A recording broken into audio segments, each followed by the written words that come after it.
Muy buenos días, muy buenas tardes. De pronto, si más adelante ven el video, muy buenas noches.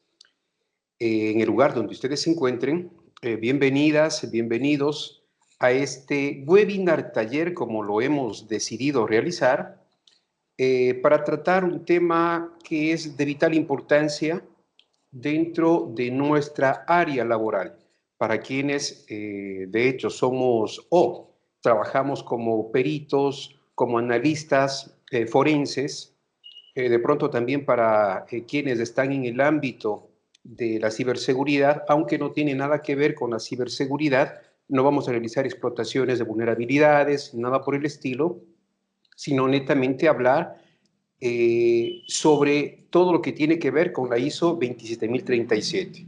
¿Sí?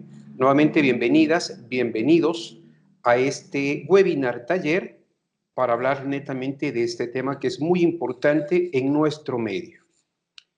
Para iniciar justamente este taller, es muy importante comentarles de que por temas de no tener muchas interrupciones, quienes de pronto hayan ya anteriormente participado en nuestros cursos, por lo general yo personalmente suelo mantener abierta la factibilidad de que puedan activar el micrófono y realizar las preguntas de manera directa. Esta ocasión vamos a omitir esto, pero sí va a estar a disposición de ustedes el chat para que puedan realizar las respectivas preguntas de ser el caso. Dicho esto, nuevamente bienvenidas, bienvenidos a este webinar y vamos a dar inicio en este preciso instante. Permítame presentarme, mi nombre es Ricardo Serrano. Quienes me conocen pues justamente saben que soy de Ecuador. Dentro de mi país estoy calificado por el Consejo de la Judicatura en el área de criminalística y, para ser más específico, en 4 áreas periciales: informática forense, informática y telecomunicaciones, audio, video y afines, y adicionalmente a ello en una nueva área relacionada con la investigación de contenido pornográfico y compartir esta a través de redes P2P o P2P prácticamente. Soy capacitador en este ámbito tan maravilloso que es la informática forense, no solamente aquí en mi país, Ecuador, sino también en otros países como México, Argentina, Bolivia. Y bueno, de hecho, las capacitaciones que se han dictado han sido de manera abiertas. Bueno, por fortuna, hemos tenido participantes más del exterior que internamente en Ecuador. El por qué este tipo de situaciones, pues lastimosamente no podríamos determinarlo. Pero sí, por fortuna, como les decía inicialmente, hemos tenido la posibilidad de cruzar, de mantener vínculos de carácter profesional con personajes muy importantes que han asistido a nuestras capacitaciones, peritos totalmente calificados en diferentes países como España, Argentina, Bolivia, Colombia, Perú, México, que ya vienen trabajando en este ámbito por muchos años, inclusive muchos de ellos en el ámbito de la investigación digital, que pertenecen a grupos especiales de la policía de cada uno de los países. Independientemente de todo ello, bueno, actualmente dicto capacitaciones con otro tipo de institutos aquí en Ecuador, en Argentina, como les comento, también en Bolivia y en México. He dejado ya un poco o dejado de lado la capacitación mediante el ámbito regular en instituciones de carácter superior por diferentes situaciones, ¿sí? Adicionalmente a ello, soy el CEO de UCAPEM, una empresa no solamente de capacitación, sino de análisis, de acompañamiento en el ámbito de todo lo que tiene que ver de ciberseguridad, de criminalística, criminología y, bueno, un sinnúmero de situaciones a la que se dedica UCAPEM como tal. Y por último, pues bueno, soy instructor internacional, tanto DC Council específicamente en la especialidad o en la currícula específicamente de CHFI y algunas otras adicionales. ¿Sí? Es meritorio también indicar de qué se trata UCAPEM. Bueno, UCAPEM nació en el año 2001, para ser más específicos, con el nombre de IntelliQuest. En el 2004 cambiamos el nombre para lo que hasta ahora nos llamamos como UCAPEN, que simplemente es la Unidad de Capacitación Profesional y Empresarial. Durante todo este tiempo hemos venido capacitando no solamente de manera local, sino de manera internacional, y por nuestras aulas virtuales como también presenciales, bueno, más o menos se estima que actualmente hemos superado los 23,000 estudiantes a nivel internacional. Actualmente estamos siendo mucho más competentes en el ámbito de la capacitación criminalística digital, ya que este ámbito actualmente se está considerando como uno de los más importantes en la investigación de delitos, en la investigación de crímenes, debido a que en cualquier escenario de un delito que pueda ocurrirse, normalmente la parte tecnológica tiene un gran porcentaje para poder determinar el delito, el crimen o en su defecto quienes estuvieron inmersos dentro de este escenario. Por lo tanto, la informática forense y los demás o las demás áreas que están inmersas dentro de esta área, actualmente, ratifico, juegan un papel totalmente importante. Y no solamente aquí en Ecuador, sino a nivel internacional. Es por ello que actualmente se está ya diferenciando el área de la ciberseguridad con el ámbito de la criminalística, que vuelvo a ratificar, y quienes hayan asistido a nuestros cursos no tienen ningún tipo de relación en el sentido de que informática forense es parte de la ciberseguridad. No, no es así. La ciberseguridad es una cosa y la informática forense es otra totalmente diferente. La ciberseguridad es de manera preventiva, pero si de pronto los profesionales de ciberseguridad no realizaron correctamente su trabajo y, qué sé yo, se hackeó la infraestructura crítica, se robó la información, se filtró un sinnúmero de cuestiones, ya se cometió el delito.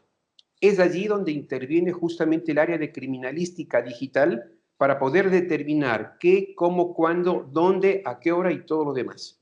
Es decir, buscar entre todos los indicios, las evidencias que puedan determinar el delito, para que estos más adelante puedan ser, bueno, calificados como pruebas por parte de los fiscales, por parte de los jueces y todo aquello. Entonces, son cosas totalmente diferentes.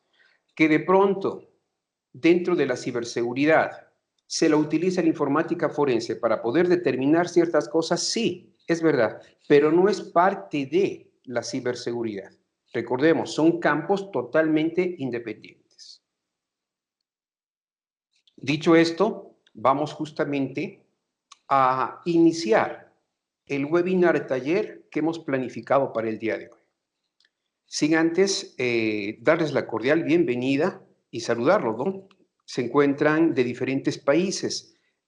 Algunos que puedo justamente reconocer están de Colombia, de México, Argentina, República Dominicana. ¡Wow, qué bárbaro! Bienvenidos.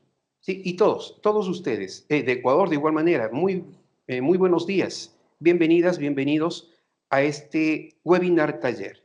Perfecto. Vanessa, desde Argentina, bienvenida. Qué gusto tenerla en este seminario taller. Desde Perú, muy bien, Henry. Excelente, bienvenido. Bien, vamos a iniciar de México. Luis Espinosa, bienvenido. Para iniciar, vamos a hacernos una pequeña pregunta. Y es justamente la siguiente. ¿Ustedes han tenido que recuperar datos de un teléfono para una investigación? ¿Por qué esta pregunta? Justamente el taller webinar del día de hoy se enfoca en la ISO 27037, específicamente en la parte de los dispositivos móviles. Quienes hayan venido ya analizando esta normativa, la ISO 27037, se darán cuenta que es totalmente abierta para el ámbito digital o el ámbito tecnológico. Pero de todo el ámbito digital, de todo el ámbito tecnológico, nos vamos a enfocar específicamente en los dispositivos digitales. ¿Sí? ¿Qué desafíos enfrentaron? Si anteriormente ustedes ya han venido realizando este tipo de adquisiciones, este tipo de investigaciones en un dispositivo móvil. Son muchas cosas en las que nosotros nos enfrentamos al realizar la intervención en estos dispositivos. Y una de las más grandes justamente es el disponer de las diferentes herramientas para realizar el trabajo. ¿Sí? Si no me equivoco, todos hemos tenido este gran inconveniente. De pronto, adquirir una herramienta de pago, la más barata, sobrepasa los $2,000 como suscripción anual. La siguiente como 5,000, 9,000, 12,000, 14,000, y bueno, no se diga adquirir equipos mucho más sofisticados como el UFED o el XRI, que es un poco, bueno, no un poco, sino demasiado costoso para nuestro bolsillo. Adicionalmente a ello, no compensaría realizar este tipo de adquisiciones, ya que deberíamos más o menos, ¿sí?, calculado el costo de este tipo de herramientas con lo que nosotros podríamos cobrar por caso, deberíamos tener en el mes más o menos unos, qué sé yo, 15, 20 casos, ¿sí?, para poder cubrir en el año el costo de estas herramientas, lo cual es un poco complejo. Específicamente acá en Ecuador, casi no. ¿Quiénes son de Ecuador? Pues bueno, y trabajamos en este ámbito, sabrán que aquí en Ecuador, como también en otros países, tenemos los peritos públicos y los peritos de parte, como se los dice, por ejemplo, en México, o los peritos de carácter privados. El perito público, específicamente acá en Ecuador, pertenecen a instituciones como la policía y algunas otras de carácter gubernamental. Por lo tanto, ellos no están autorizados en cobrar un centavo en las pericias. En cambio, que el perito de parte o el perito privado, sí, está justamente no solamente calificado en el área, sino que también admitido o permitido realizar un cobro por el trabajo que se realiza. Entonces, muchas personas solicitan pericias de carácter gratuitas, es decir, en los policías, en los peritos de carácter público. ¿Por qué digo policías? Acá en Ecuador, la mayor parte de peritos, yo creo que el 90% son de la Policía Nacional. Y bueno, como un comentario de carácter personal, no estoy de acuerdo en este sentido que se utilice a la policía para generar informes, reportes o investigaciones de casos privados en los que, por ejemplo, hay de por medio un divorcio o una separación y quieren determinar a través de chats, a través de fotografías, la infidelidad y todo ese tipo de cuestiones. Discúlpeme, en ese tipo de casos ya deberían ser tratados por peritos, en este caso, quienes estamos ejerciendo de manera privada. Pero los peritos públicos deberían estar considerados para casos más importantes de orden público, más no de orden privado, que pues definitivamente, vuelvo a ratificar, no tiene nada que ver. Sí, ratifico, este es un punto o un comentario de carácter personal. ¿Sí? Entonces, para iniciar, como les decía, ¿han tenido alguna ocasión que recuperar información, datos de un teléfono para una investigación? Yo creo que sí. ¿Qué desafíos enfrentaron para realizar esto? ¿Sí? Y vamos con aquello. Inicialmente, ¿qué es la ISO 27037? Hemos hablado tanto de esto, hemos escuchado tanto de esto, pero a la final casi no entendemos qué es en sí la ISO 27037 y qué papel juega en nuestro medio. Normalmente, cuando hablamos de la 27001 en adelante, creemos que justamente se trata del ámbito de la ciberseguridad.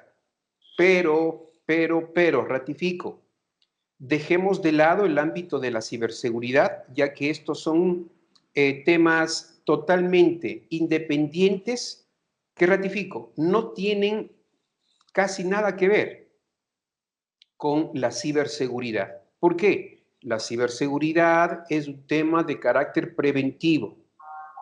El mantener a buen recaudo la infraestructura crítica para no ser hackeados.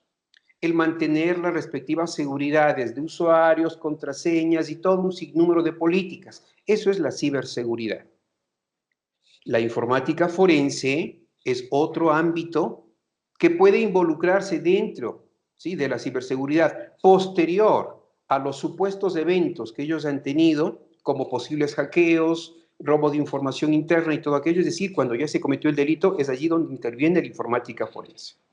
¿Sí? Pero ratifico, es campos totalmente diferentes. Que tenemos una normativa que inicialmente fue creada para la ciberseguridad, es verdad. Pero esta normativa, quienes hayan estudiado criminalística, ¿sí?, se habrán dado cuenta que cumple con ciertos estámenes, o diríamos en este sentido, ¿sí?, cumple con el procedimiento general forense.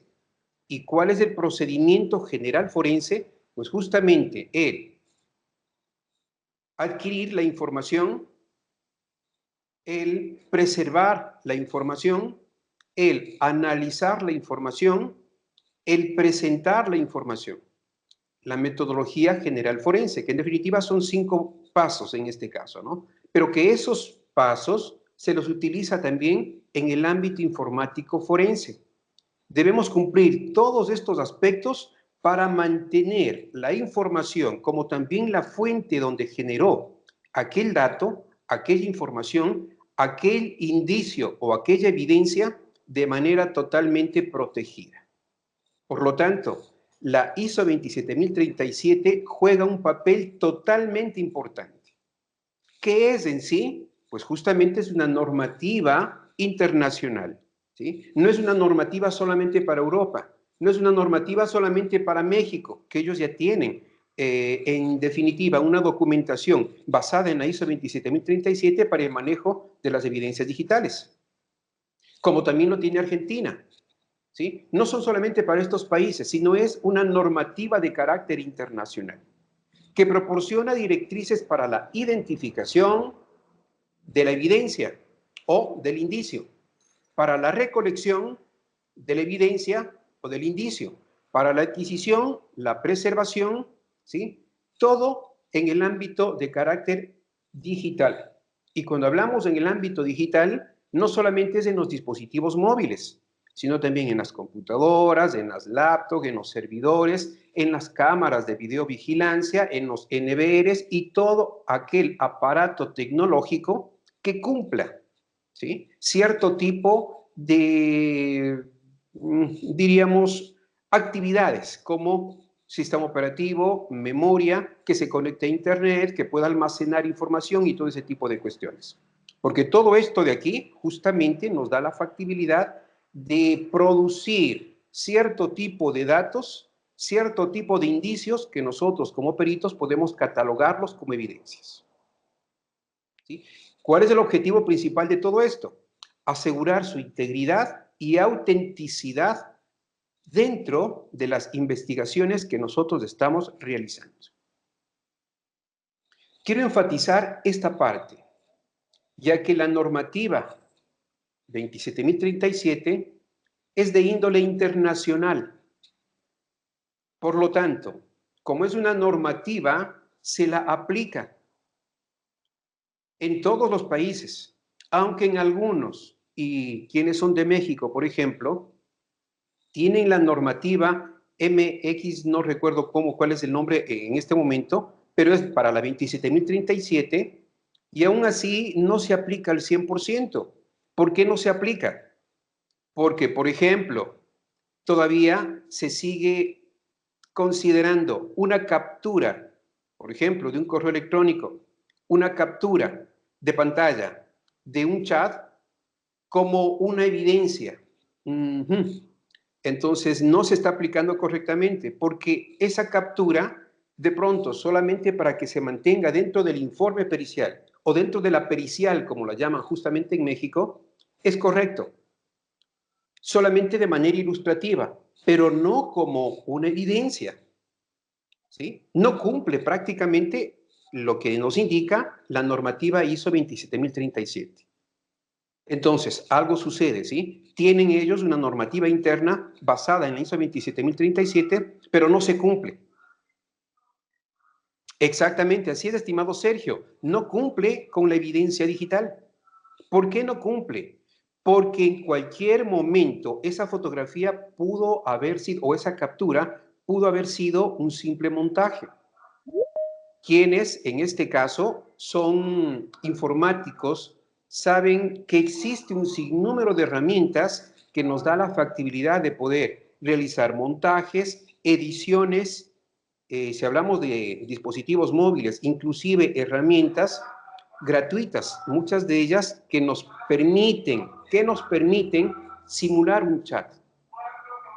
Entonces, aquí es donde el perito informático forense, basándose en todo lo que dice la ISO 27037, tiene que realizar un procedimiento pegado no solamente a la realidad de cada uno de los países, sino, lo más importante, que la identificación, la recolección, la adquisición y la preservación de la evidencia sea la adecuada. Si no aplicamos esto, pues definitivamente no estamos dentro de lo que normalmente nos dice esta normativa. Y por ende, un abogado, en este caso el contrario, puede en pocos minutos, en definitiva, ¿sí?, cambiar la realidad de este tipo de caso. ¿Por qué digo cambiar la realidad?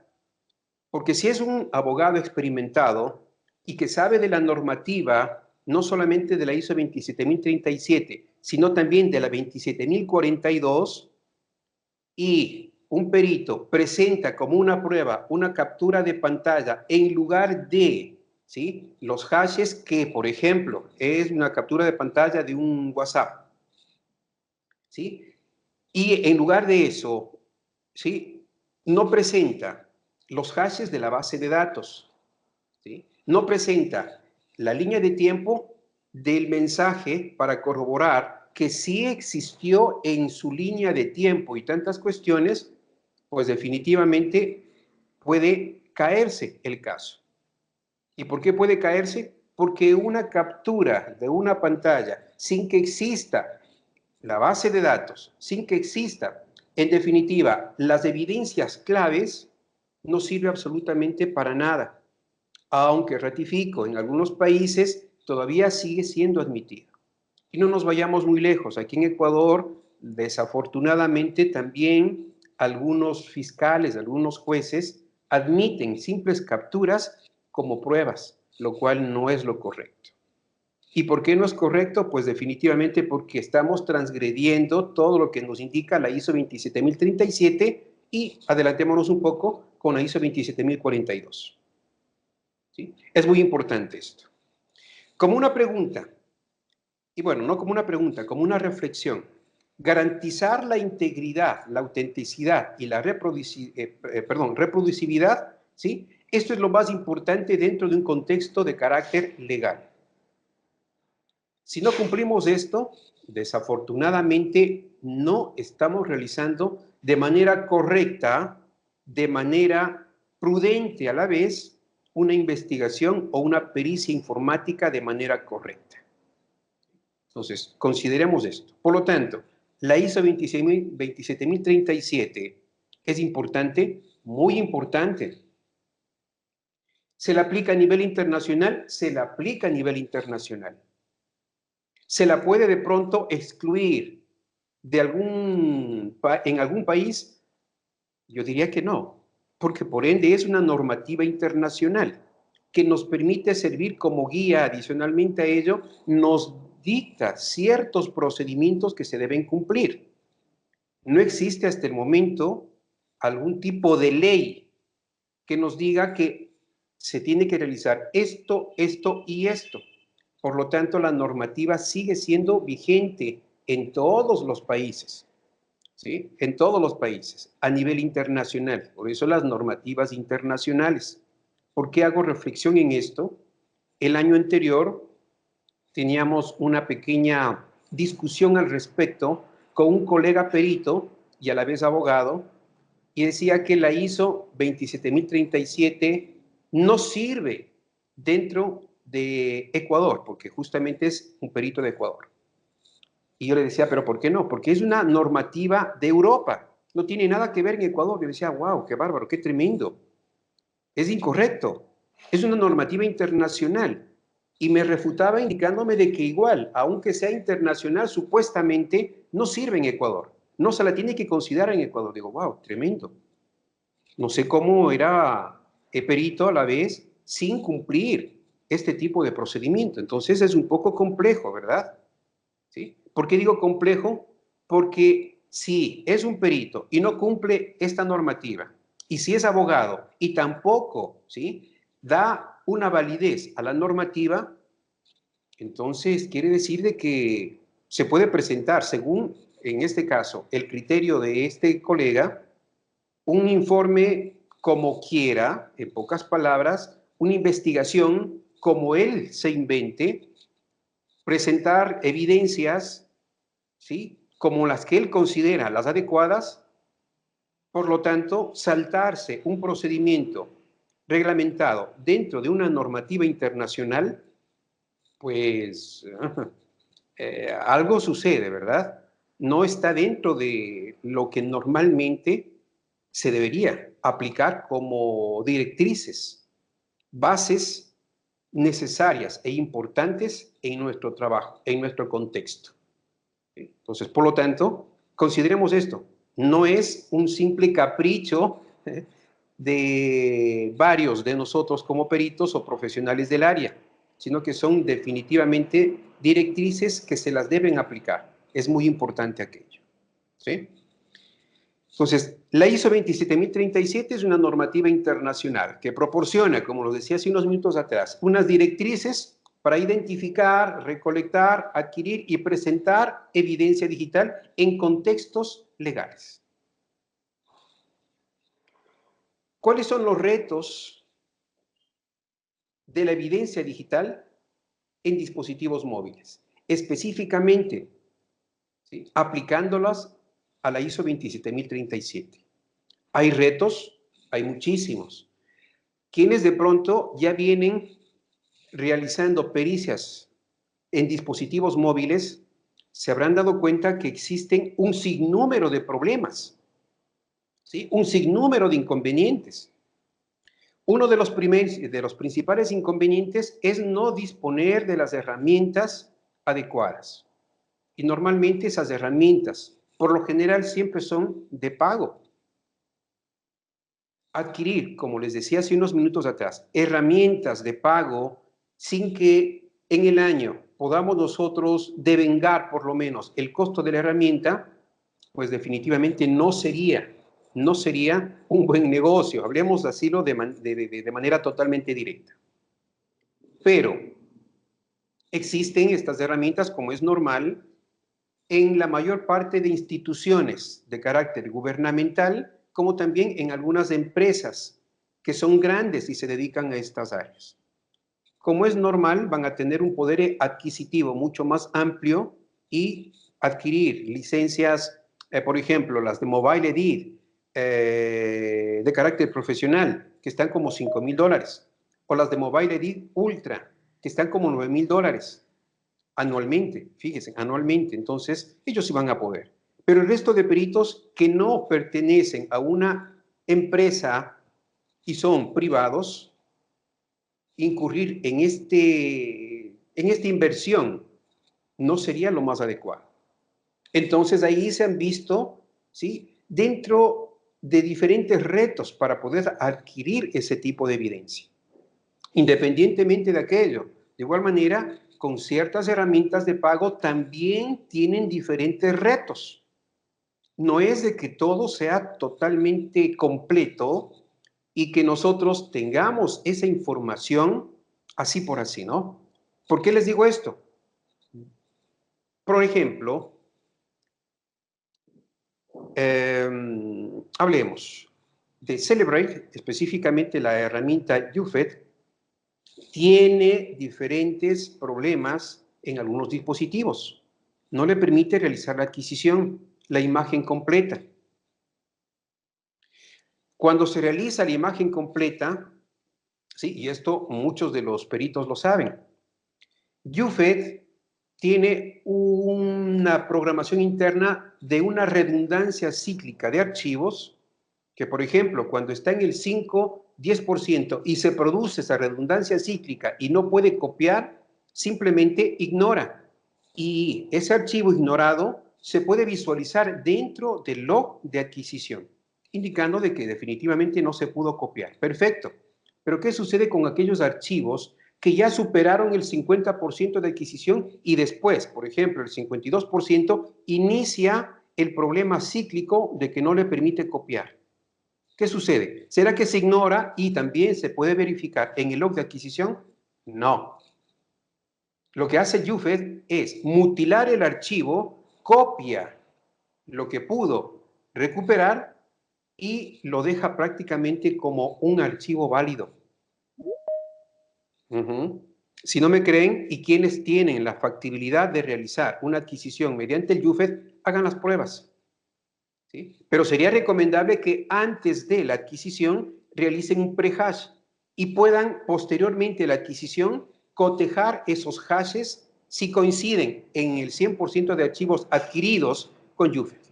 Hagan la prueba. A ver, tenemos una pregunta. Acá nos dice lo siguiente.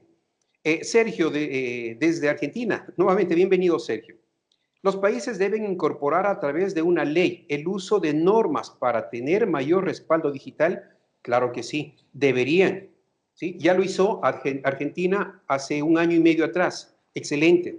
Ya tiene México hace un tiempo atrás de igual manera. Entonces, todos los países deberíamos tener una normativa basada en la ISO 27037 para que sirva internamente y todos cumplamos y no tengamos de pronto este tipo de inconvenientes de que algunos peritos dicen que no es necesario, que no tiene nada que ver y todo aquello. Esta es una normativa que debe regirse y que adicionalmente ello no es una normativa que se han inventado así por así, es una normativa que se tiene que seguir de principio a fin. ¿Sí? Por lo tanto, es de carácter obligatorio. Así es, estimado Sergio. ¿Sí? Yelvis, bienvenido. Nos saluda desde República Dominicana. Exactamente, Sergio nos dice, me imagino que de lo que acabo de comentar hace unos minutos atrás, realizar la adquisición mediante el Jufed y que el Jufed, cuando supere el 50% de la adquisición de un archivo y empieza la redundancia cíclica de no poder copiar, y esto lo copia como un archivo completo, mutilando, es verdad. Esto prácticamente es alterar la evidencia, claro que sí, pero como es Jufed, ¿sí? Una herramienta a nivel internacional, ¿quién le va a discutir a Jufed? ¿Quién le va a discutir a Celebrate? Nadie, porque se supone que es una herramienta todopoderosa.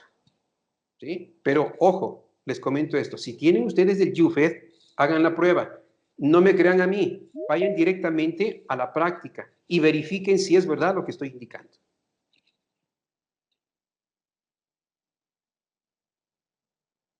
A ver, algo nos indica acá. A ver, expoliación. No sé de qué hace referencia a expoliación, pero bueno, vamos a continuar.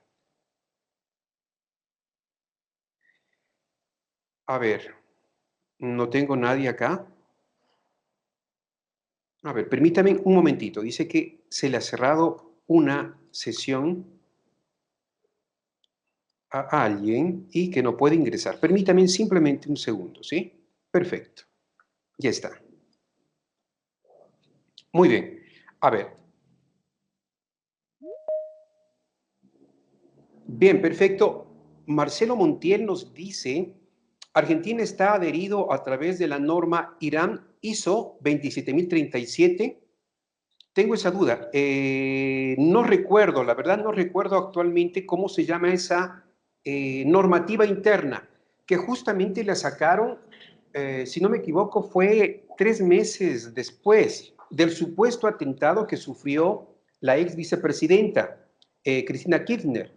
¿Sí? Posteriormente a ello, creo que fue después de 3 meses que se aplicó bueno, no se aplicó, sino se publicó esta normativa interna que utiliza Argentina. No recuerdo, me parece que sí es la Irán, ¿sí? Pero es justamente un copia y pega de la normativa ISO 27037. A ver, Luis Espinosa nos dice, y en caso de teléfonos que no tengan la contraseña, ¿qué acciones se puede llevar a cabo para extraer la información? Es un caso de una desaparición, en un caso de una desaparición. Sería importante tener una información, bueno, En todos los sistemas que nosotros utilizamos, en todos los programas, tanto open source como también de pago, el disponer de la contraseña, el patrón de desbloqueo y todo lo demás es en cierto modo obligatorio, a menos de que tengamos el UFED, que internamente tiene un exploit que permite realizar, o ignorar, diríamos en cierto modo, el patrón de desbloqueo, el pin de desbloqueo y todo aquello, y permite realizar la extracción, ¿sí? Independientemente del UFED y del XRI, el resto de software, por ejemplo, Mobile Edit, que bueno, actualmente con la versión Ultra, en algunos dispositivos le da la factibilidad de reiniciar el dispositivo, montar una ISO, leer temporalmente la ISO y mantener en este caso la conexión con el dispositivo para poder extraer la información.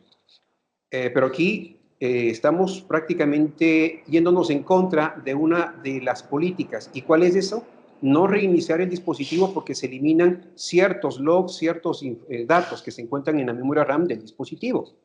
Pero sería esa la alternativa. Y el resto, hablemos de pronto de otros programas como el Belkasoft, como el Magnet y algunos adicionales, no tienen hasta el momento algo que sea 100% efectivo para saltar ese patrón de bloqueo. Por lo tanto, es necesario disponer de la clave de desbloqueo, del patrón de desbloqueo para poder realizar la configuración en dispositivos Android, por ejemplo, la depuración USB y tener la conectividad y realizar extracción. Pero bueno, independientemente de aquello, hay un procedimiento denominado el chip off que sí nos da la factibilidad de poder extraer toda la información, ¿sí? Absolutamente todo. Ahí sí hablamos de una información bit a bit. Pero ¿qué es el chip off? Es prácticamente desmantelar todo el dispositivo, extraer el chip de almacenamiento general, montarla en otra placa y proceder con la adquisición. Ese es el chip off. ¿Lo puede hacer cualquier persona? No. Necesitamos para esto algún centro técnico que tenga, ¿sí?, todos los permisos respectivos y lo más importante, se encuentre totalmente admitido, permitido con todas las certificaciones internacionales para el caso. ¿Sí? Entonces, la única alternativa mediante Chivo.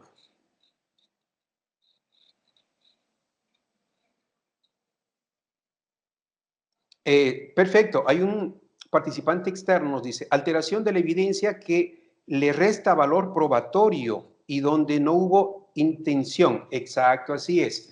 Pero si de pronto nosotros vamos a la validez de la extracción total, como lo indica UFED, no es así como ellos lo indican, como ellos lo aseguran, como ellos lo afirman. ¿Por qué? Porque está mermando cierto tipo de información, está cortando información, está mutilando información. Por lo tanto, ya no va a ser válido. Se supone que el UFED extrae toda la información, una copia espejo, una imagen espejo, pero no es en sí como se cree, no es una imagen espejo. Debería, si de pronto mutiló, explicar en el mismo informe que se mutiló de, qué sé yo, 5 gigas del archivo, solamente se recuperó 3 gigas, indicar eso, pero no es así, no lo indica. Simplemente lo toma como un archivo extraído correctamente. Rectifico, no me crean a mí, hagan la prueba, ¿sí? Hagan la prueba. Bien, nos dice Henry, en respuesta a Nicolás, en Perú utilizan métodos de root para Android, ¿sí? Si fuese posible o usar los errores del día cero, del zero day, ¿sí?, a través de herramientas de paga. Sí, perfecto, pero bueno, hablemos de que dentro de estos retos de la evidencia digital, justamente está contemplado en la metodología mediante root. Desde la versión, hablemos en este caso, para ser más específico, de Android, en la versión 9.5 ya veníamos sufriendo cierto tipo de inconvenientes para poder, en este caso, rutear el dispositivo. En el Android 10 la seguridad fue mucho más amplia, pero todavía funcionaban metodologías como, por ejemplo, aplicar se me fue, varios programas que normalmente se utilizaban, KingRoot, el KingRoot y algunos otros para poder rutear el dispositivo. En versiones de Android, a partir del 11 y específicamente desde la versión 12 en adelante, Android, en pocas palabras, ya no permite realizar el ruteo por métodos normales. Y si nosotros como peritos aplicamos el ruteo, podríamos perder la información por la seguridad. Entonces, ese es un reto de la evidencia digital. La seguridad, el cifrado avanzado, la fragmentación del sistema operativo y entre ellos también la eliminación remota. Es decir, utilizar programas antiforenses instalados en nuestro computador, en nuestro dispositivo móvil. Entonces, son varios los retos. Es por ello que actualmente existen diferentes metodologías. Hablemos, anticipémonos un poco, la técnica del APK downgrade. ¿Para qué? Para no necesariamente rutear el dispositivo, pero que a través de esta técnica podamos realizar la extracción de los WhatsApp, de la base de datos, de las keys, de las llaves, y poder, en este caso, realizar el desbloqueo, el desciframiento de las bases de datos y todo aquello. Entonces, para ello tenemos este tipo de metodologías, este tipo de técnicas. Pero actualmente no es tan recomendable realizar el ruteo, porque puede perderse toda la información. Y si nosotros hemos procedido a rutear y en nuestras manos se eliminó la información, imagínense en qué problema legal vamos a tener que enfrentar. Porque el desconocimiento no nos exime ¿de qué? ¿Alguien sabe? De la responsabilidad. ¿Sí? Es muy importante. El desconocimiento no nos exime de la responsabilidad. Y la responsabilidad, en el caso de que sea algún tipo de investigación recayendo en el ámbito penal y de carácter muy importante, por ejemplo, narcotráfico, pornografía infantil, pedofilia, trata de blancas, etcétera, etcétera, y todo lo demás, que nosotros eliminemos de información por una mala práctica pericial, imagínense, ¿simplemente nos quitarán la licencia como peritos acá en Ecuador? No. ¿Será que vamos a estar privados de la libertad por unos cuantos años? Sí. Imagínense, por una imprudencia de nosotros ir a la cárcel, eso es lo que debemos nosotros evitar. ¿Sí? Es muy importante.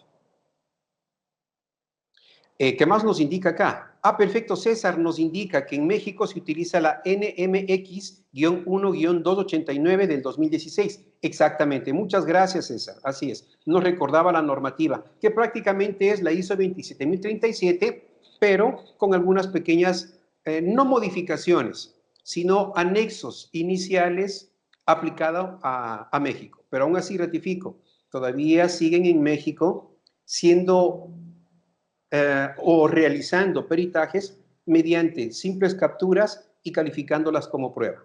Entonces estamos transgrediendo en cierto modo lo que dice la normativa. ¿Sí? Bien, Nicolás nos dice, el chip-off es un método invasivo, pero no sirve en algunos encriptados con versiones de Android atrás. Sí, es verdad. Esos son los retos que nosotros tenemos. ¿Sí? Esos son los retos. Existen muchas situaciones. Y de igual manera, Nicolás nos dice, solo usaríamos el chip-off en equipos siniestrados para preservar la información utilizando placas donantes. Sí, efectivamente, pero de igual manera, placas donantes no serían lo más adecuado, sino directamente en los equipos que definitivamente se realiza el chip-off, que son equipos homologados, se le coloca el chip y le permite realizar la extracción. ¿Sí? Entonces, en definitiva, un laboratorio que realice este tipo de extracción debería estar no solamente homologado, sino certificado a nivel internacional. El vecino de la esquina, que es técnico en reparación de teléfonos, ¿él puede realizar extracción? No. Así puede realizar extracción, no está calificado como perito, por lo tanto, el acudir a ellos para que traigan información y nosotros lo presentemos, sería, recordemos, la forma más directa de invalidar el caso. ¿Sí? No es lo adecuado. Exactamente, Sergio, nos dice más que una pericia sería una impericia profesional, totalmente de acuerdo. ¿Sí? Muy bien, vamos a continuar. Entonces, los retos de la evidencia digital, para extraer la evidencia digital actualmente es bien amplia. ¿Sí? El cifrado avanzado, no solamente en Android, a partir de la versión 12, 13 para ser más específico, 14 y 15, no se diga más. La fragmentación del sistema operativo también es un dolor de cabeza en algunas situaciones. Y la eliminación remota, ¿sí? Que eso sí se ha visto en muchos casos. Muy bien. Vamos ahora, ¿sí?, a aplicar cierto tipo de conocimientos relacionados con herramientas open source para simplificar los errores anteriores y que a través de estas herramientas se cumplen lo que nos indica la normativa ISO 27037. ¿Sí? ¿Y por qué se cumplen? Porque simplemente nos da la factibilidad de poder, ¿sí?, adquirir preservando la información. Y cuando hablamos de preservación de la información, no solamente es a través del hash, sino que preservar de manera previa y posterior. ¿Hay esa factibilidad? ¿Existe algún software que haga eso? Claro que sí, y es open source. ¿Sí? Les consulto la pregunta, ¿quiénes han utilizado UFED, por ejemplo? ¿UFED maneja algún pre-hash antes de la extracción?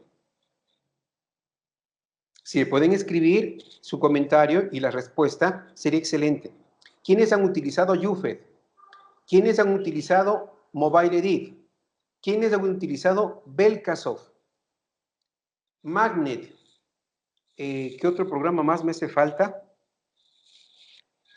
Bueno, algunos. ¿Tienen algún módulo, de un pre-hash antes de la adquisición? ¿Me comentan, por favor, en el chat? Moisés Díaz dice, Oxygen Forense. Exacto, gracias. No me acordaba de Oxygen. Sí, Oxygen. ¿Tiene algún sistema o algún módulo de pre-hash? Calcular el pre-hash de los archivos antes de ser extraídos. ¿Sí? Estoy seguro que no. Y de hecho, no realiza un pre-hash antes de extraer, sino posterior a la extracción. Pero aquí viene la gran situación, lo que sucede prácticamente con el UFED. ¿Cómo podemos nosotros saber que ese archivo que se mutiló y que supuestamente se adquirió al 100% está mutilado? Y es por ello que creemos ciegamente que UFED es un Dios todopoderoso en el ámbito de la adquisición. Bueno, no estoy en contra de la herramienta, es muy importante, sí, pero hay que ser realistas y directos. Es así lo que sucede dentro de la adquisición con UFED. ¿Sí? Es muy importante. Bien, ¿qué herramientas open source? Vamos a emplear herramientas open source en estos casos y analizar lo que nos dice la ISO 27037 en el orden práctico y netamente en dispositivos móviles. Porque es fácil aplicar la ISO 27037 en computadoras, es fácil aplicar la ISO 27037 en otros sistemas. ¿Por qué? Porque no se tienen mayor tipo de inconvenientes. La mayor parte de problemas es en dispositivos móviles. Por la seguridad, por los patrones, por de pronto la instalación de ciertos programas antiforenses y un número de cosas. Por lo tanto, sí existe un riesgo en el momento de la adquisición si no tenemos las respectivas herramientas y el conocimiento adecuado para este hecho. Por lo demás, pues definitivamente no habría mayor riesgo. Perdón, no habría mayor riesgo. ¿Sí? No habría mayor riesgo. Y les voy a explicar el por qué. Vamos acá. Entonces, veamos, cierto tipo de herramientas open source. ¿Pero qué es una herramienta open source? La primera consulta, la primera pregunta que normalmente me dicen es, si es una herramienta open source, no es válida porque no tiene una licencia. ¡Wow! Discúlpenme. Una herramienta open source tiene licencia. Muchas de ellas son GNU, algunos están amparados bajo la licencia MIT y bueno, un sinnúmero de licencias que normalmente son consideradas dentro de las herramientas de software libre, open source y todo aquello. Entonces sí tiene una base de licenciamiento. ¿Sí? Ahora, que muchos en el ámbito judicial no lo consideren como herramientas válidas, porque no les permite presentar una credencial que diga que, por ejemplo, el Mobile Edit está facturado a su nombre, eso ya es diferente, eso ya es desconocimiento. Un software libre, específicamente herramientas open source, están bajo un licenciamiento y ese licenciamiento se cumple en ciertos puntos. ¿Sí? A ver, buenos días, Miguel Ángel, desde México. Bien, perfecto, nos indica que Avira Forensic sí realiza prehashes al 100%, excelente, ya vamos a ver justamente aquello, muy bien. Por lo tanto, cumple con los requisitos para garantizar la mismicidad y la autenticidad de la evidencia digital. Así es, estimado Miguel, muchísimas gracias. Luis Espinosa, una duda. A ver, me dijo que una herramienta open source jamás se va a comparar a una de pago, ¿sí? El nivel de certeza es más alto en las de paga, ¿sí? Que, por ejemplo, por algo se paga. Sí y no, sí y no. Aquí algo muy importante, y el ejemplo anterior, Yufet. ¿Cómo nosotros podemos determinar que el archivo no haya sido mutilado por la misma herramienta? Vamos con otra herramienta, específicamente con Mobile Edit. ¿Cómo nosotros sabemos de que la extracción de todo el chat mediante Mobile Edit pertenece a lo que verdaderamente indica en la base de datos? ¿Extrae la base de datos Mobile Edit? Sí, como también Belkasov, como también Magnet y algunas otras. ¿Sí? Pero, ¿podemos nosotros tener acceso a la base de datos y analizarlas? No. Entonces, el uso de licenciamiento no es el decir yo tengo la licencia de uso del programa porque yo lo adquirí y está mi nombre, eso no tiene nada que ver, sino es justamente realizar una auditoría del procedimiento que se ha realizado para la adquisición de la información. Eso es lo importante. Si yo no puedo auditar el procedimiento, no puedo auditar la información que pudo ser extraída y corroborarla, cotejarla, no me sirve de nada tener la licencia de un software, como por ejemplo, algún otro. Inventémonos en este momento un software, Marte Extracción Forense. Inventémonos, ¿sí? Y cuesta, qué sé yo, la licencia anual $200,000. Es la más poderosa. Si no podemos auditar el procedimiento, nos estamos convirtiendo prácticamente en los típicos profesionales, como una vez me dijeron a mí, de dedo gordo. Simplemente, clic, enter, enter, nos cruzamos los brazos y esperamos a que el sistema, el software o el hardware haga todo por nosotros. Y al final simplemente adjuntar esos anexos a nuestro informe y listo, aquí está. Eso es lo que se hace prácticamente con Mobile Edit, lo que se hace con Magnet, lo que se hace con Belkasov. En algún momento nos hemos detenido a analizar el procedimiento de extracción. Las herramientas le permiten analizar ese proceso de extracción, las de pago. ¿Sí? La gran pregunta. Bien, nos dice acá lo siguiente. Considero que las herramientas open source brindan mayor transparencia y objetividad al proceso legal debido a que le permite realizar el contraperitaje a la otra parte. Bueno, sí, perfecto.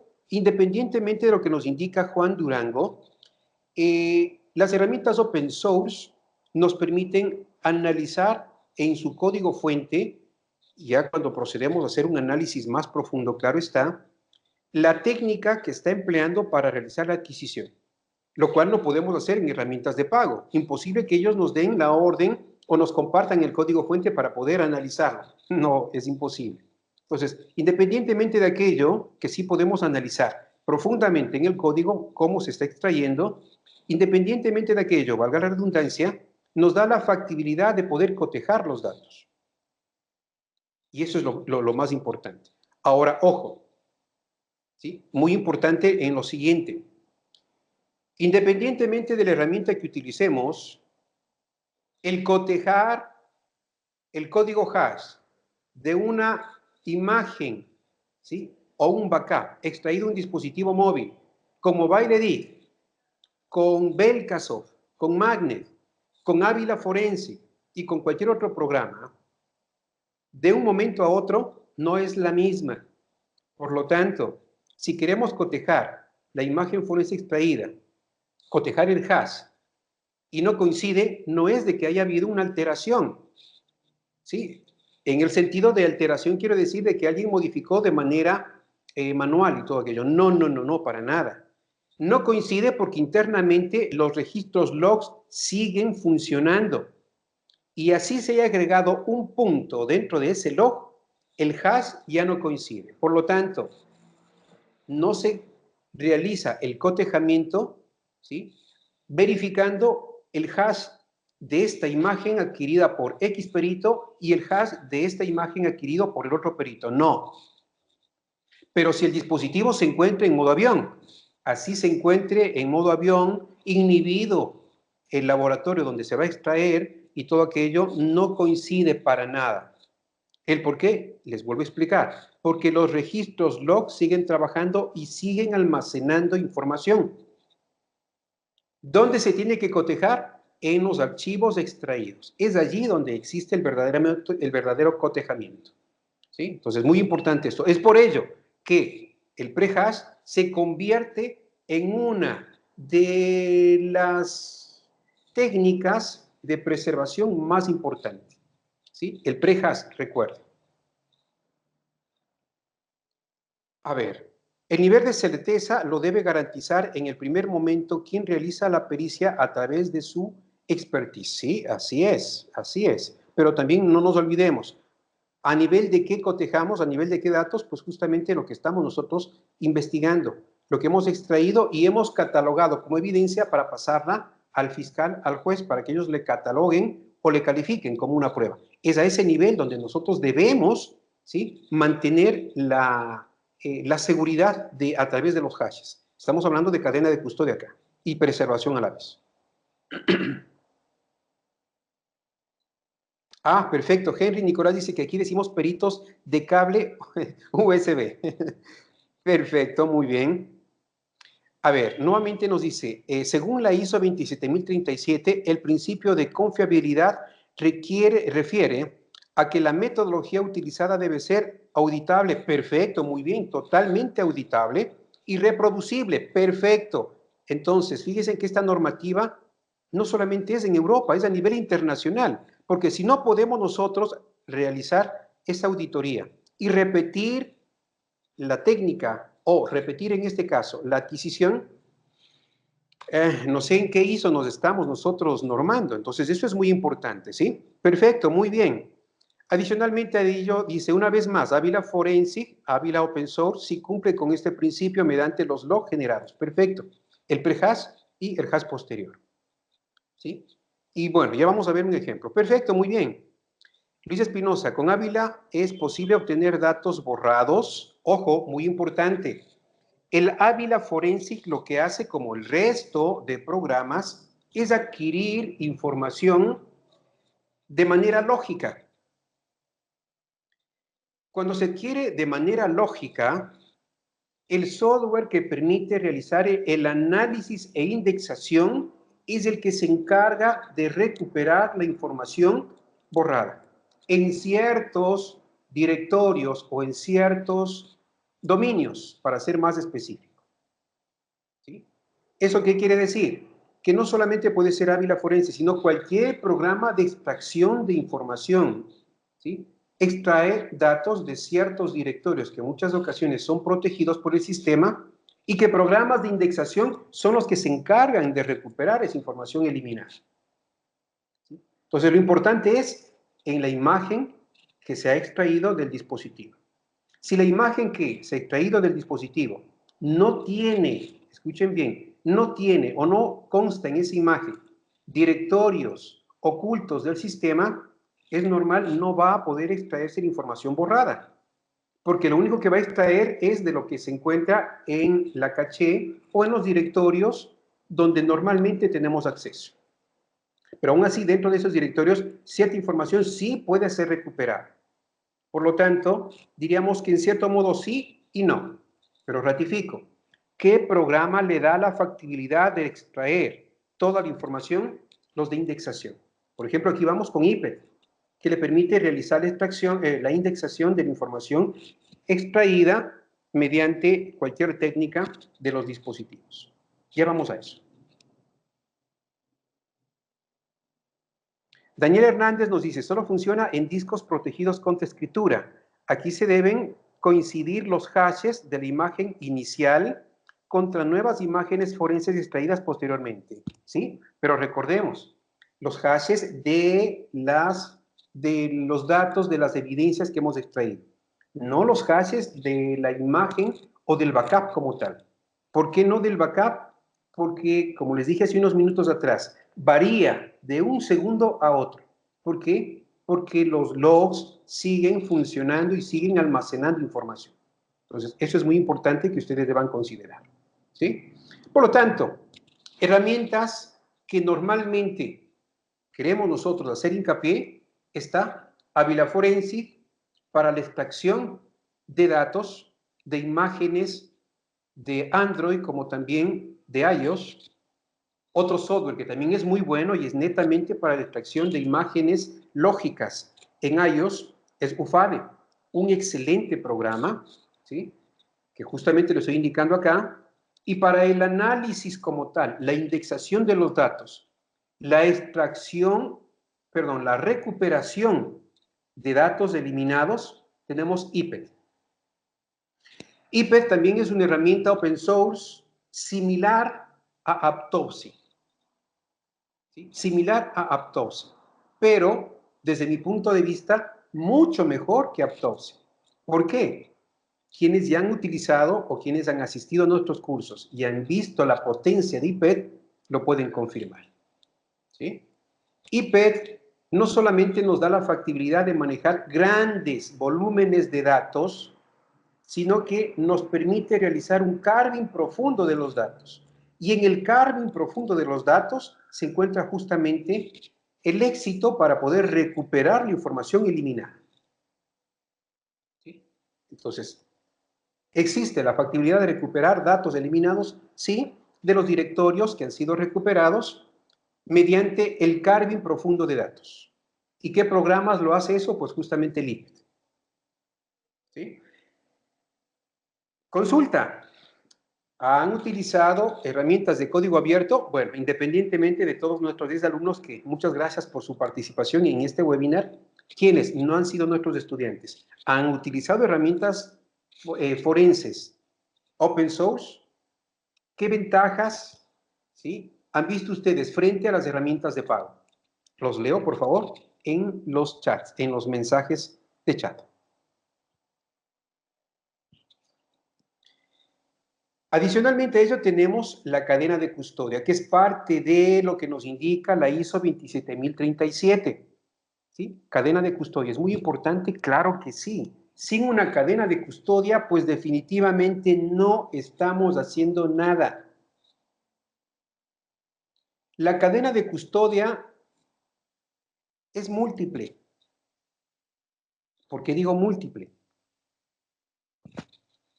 La cadena de custodia no solamente es la que la realiza el primer respondiente con los investigadores de la policía, el embalaje que realizan en los dispositivos, etcétera, etcétera, y mediante un documento realizan el envío hacia el laboratorio forense. Esa es una cadena de custodia de traslado de datos, de evidencias, de hardware y todo lo demás. Sí, es una cadena de custodia. ¿Es la única? No. ¿Existen más cadenas de custodia? Claro que sí. Posteriormente, al llegar al laboratorio forense y entregar ese dispositivo al perito que va a proceder a realizar la extracción y la adquisición y todo aquello, ahí se genera otra cadena de custodia, porque nos están entregando a nosotros un dispositivo. Y no puede ser mediante un acta de entrega-recepción, sino mediante una cadena de custodia. Cuando nosotros realizamos la adquisición de la imagen forense y procedemos a realizar en sí ya el análisis de extracción y todo aquello, tenemos también allí internamente nuestra cadena de custodia. Y cuando entregamos la información extraída, tenemos otra cadena de custodia. ¿Por qué? ¿A quién vamos nosotros a entregar? Por lo tanto, la cadena de custodia es múltiple. Quienes indiquen que la cadena de custodia solamente se lo hace dentro del ámbito de investigación policial, no, estamos equivocados. La cadena de custodia es múltiple. Nosotros como peritos independientes, peritos particulares o peritos de parte, practicamos cadena de custodia, obvio, es un paso fundamental. Si no aplicamos la cadena de custodia, definitivamente, oh, no estamos en nada. ¿Sí? No estamos en nada. A ver, tenemos acá un siguiente. Dependiendo del tiempo transcurrido y la cantidad de información almacenada, ¿sí? Entre otros, con Ávila en Android es posible extraer inclusive los mensajes de una sola vista enviadas por WhatsApp. A ver, aquí es algo muy importante y ya vamos también a esa parte. Ávila Forensic, Mobile Edit, Belkasoft utilizan las técnicas del APK Downgrade. Lo que se hace es extraer toda la base de datos. El perito debe independizar el chat que ha sido solicitado para el análisis de extracción y todo aquello. ¿Sí? Hay la factibilidad de que a través, por ejemplo, de Mobile Edit, a través de Ávila Forensic, en la misma interfaz, después de haber desencriptado la base de datos, filtrado la base de datos con Ávila Forensic, para ser más específicos, realizar la exportación de un XChat, sí, hay esa factibilidad. Pero aquí hay algunas cosas que no van a coincidir. ¿Por qué digo que no van a coincidir? Porque no vamos a tener cierto tipo de archivos multimedia que de pronto fueron eliminados en algún momento, ¿sí? Pero que sí constan en algún otro chat. ¿Sí?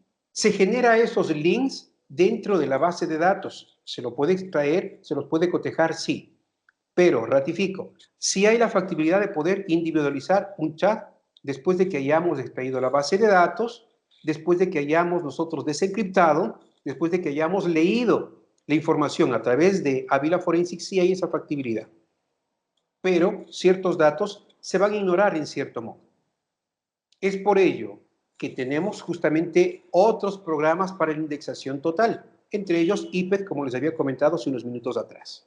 ¿Sí? Muy importante. Bien, vamos acá. Muy bien. Luis Espinosa, ¿un particular puede hacer cadena de custodia? Claro que sí, tal como habíamos comentado anteriormente. Si nosotros no manejamos nuestra cadena de custodia digital, estamos saltándonos un procedimiento que es muy importante. ¿Sí? Entonces, la cadena de custodia es importante, muy necesario. Quienes estamos dentro del ámbito pericial saben que la cadena de custodia que nosotros mantenemos, que nosotros llevamos, es súper importante. Marcelo Montiel nos indica, cuando inicia el trabajo un perito de parte, al recibir el celular, considera que se realice una acta de recepción del dispositivo, no un acta de entrega del dispositivo, sino la cadena de custodia. Ahí es la cadena de custodia. No solamente basta en hacerlo constar en el informe pericial, sino ahí es la cadena de custodia. Y aquí es muy importante, ¿sí? Lo siguiente, en muchas de las ocasiones el dispositivo se encuentra ya con el juez, con el fiscal, que nos ha determinado mediante un oficio que nosotros como peritos vamos a proceder a realizar esta acción. Ellos normalmente nos entregan mediante una acta de entrega-recepción, sí, pero nosotros, por nuestra parte, tenemos que tener el documento de cadena de custodia, en la que se indique que el dispositivo ABC, con fecha X y Z, a tal hora y todo lo demás, las especificaciones del dispositivo, ¿sí?, ha sido entregado por parte de Juan Rivera, fiscal X y Z, a Ricardo Serrano, perito y todo lo demás. Esa cadena de custodia nosotros la manejamos. Y es obvio, dejamos una copia a la persona que nos entregó el dispositivo.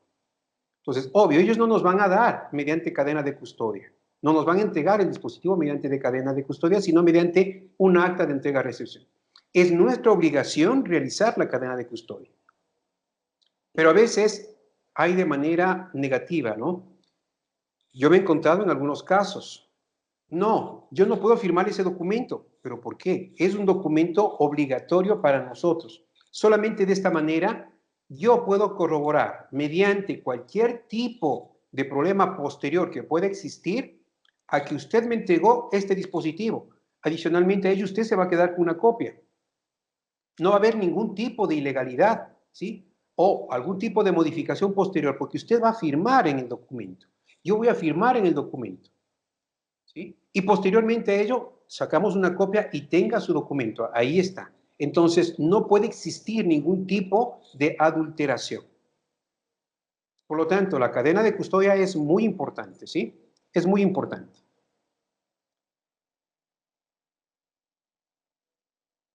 A ver, justamente el participante externo nos indica, bueno, en respuesta a Luis Espinosa, dice, un particular puede hacer cadena de custodia y el participante externo, no sé el nombre, dice que según las normas y leyes de México, solo aplica a los servidores públicos. Sin embargo, en algunos estados, por ejemplo, Puebla, sí lo cuestionan. Totalmente de acuerdo, en el sentido de que es súper cuestionable.